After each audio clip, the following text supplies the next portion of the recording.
Roma 10:12 hanggang 17.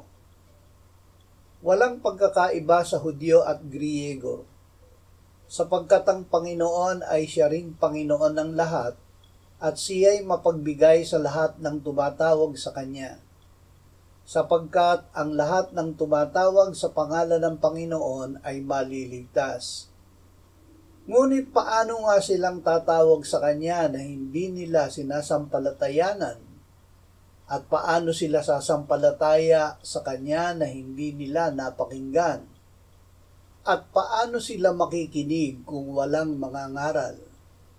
At paano sila mangangaral kung hindi sila sinugo?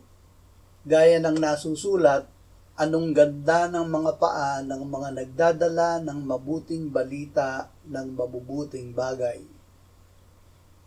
Subalit hindi lahat ay sumunod sa Ebanghelyo.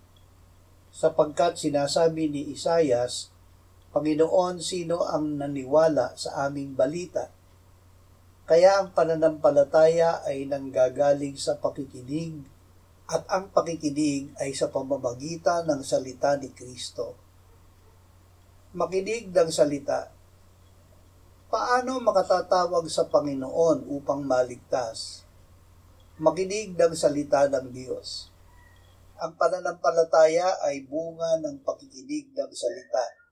Ang pananampalatayang ito ang tumatanggap kay Jesus na Panginoon at nagbubukas ng bibig upang ipahayag na siya na namatay para sa ating kasalanan ay muling binuhay ng Ama.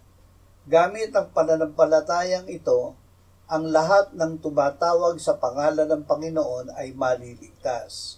Panginoon, sa krus mo